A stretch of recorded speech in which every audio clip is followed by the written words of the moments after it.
from Bungabong to Tagbungan sa Bako to Tamaraw Falls ay nandito na tayo sa White Beach, Puerto Galera. Dito nga tayo sa White Beach Lodge na papunta at mas okay din naman nga dito ang lawak ng place at may table kung saan pwede kayo sa picnic area. Alright, this time guys, pag-usapan naman natin ang Puerto Galera. So, matagal ng panahon bago pa man dumating ang mga Kastila sa Pilipinas, ang lugar na ngayon tinatawag nating Puerto Galera ay isang tahimik na paraisong tago sa pagitan ng mga bundok at dagat. Wow! Pinaniniwalaan din ng mga sinaunang mangyan na ito'y sagradong lupain na binabantayan ng mga diwata ng dagat, mga nilalang na kayang magbago ng anyo at makakita ng hinaharap gamit ang tinatawag nilang gintong lente. Siguro nga kasi nung mga bata kami, ang lola ko, kahit ang nanay ko, ang mother ko, may kinikwento siya na meron daw noon na ilaw na naglalakad, yung lampara na lumalakad ng kanya, tapos nagsasalita daw yun, nagbabago ng anyo.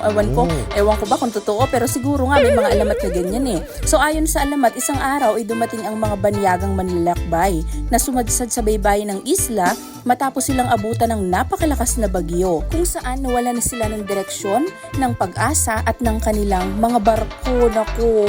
Ngunit sa kabila ng unos, nakita nila ang isang daungan na tila ba niyayakap ng kalikasan mismo, kalmado, luntian at ligtas. Inilarawan nila ito bilang isang puerto ng mga himala.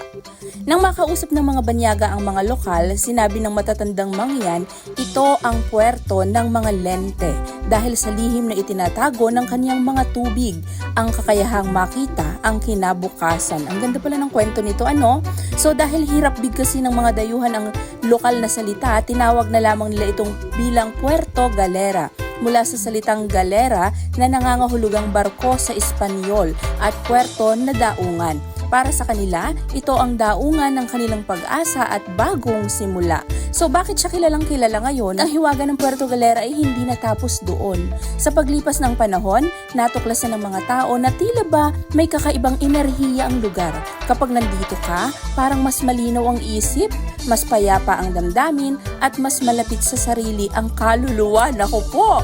Dito na rin nagsimulang dumagsa ang mga turista, hindi lang para sa puting buhangin o malinaw na dagat, kundi para maranasan ang hindi maipaliwanag na ginhawa ng lugar. Well, ewan ko sa mga nakapunta na dito, pero kapag ganito kadami yung tao, hindi ko masyadong ma-feel yung sinasabing enerhiya na halos ang kaluluwa. Nasa akin pa naman ang kaluluwa ko, pero kapag talaga ito ay kalmado, yung kakaunti ang tao, ikaw lang, or kakonti kayo, and andito ka, naku talagang the best magmuni-muni at parang feel mo talaga yung sinasabi dito sa kwento. Sinasabi rin na ang pagkakaiba nito sa mga kilalang beaches, ito ay balanse. May puting buhangin para sa kasiyahan at saya. May aninuan at talipanan para sa tahimik na pagninilay. May mga diving spots na parang portal sa ibang mundo.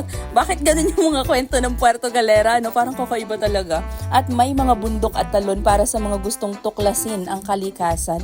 So ang kakaiba pa, kahit pasikat na ito, tila ba nananatiling may itinatagong lihim ang Puerto Galera na para bang hindi pa niya ipinakikita ang lahat ng kanyang kagandahan. Parang laging may bagong pwedeng tuklasin. At tayo nga ulit balik doon, tutuklasin natin. So sa mga gustong bumalik at gusto ulit maranasan ang ganda ng Puerto Galera, balik na kayo. Try natin kung mafe-feel natin yung mga nandito sa kwento ng puerto. Thank you for watching guys. Paki-heart and like na rin. Salamat!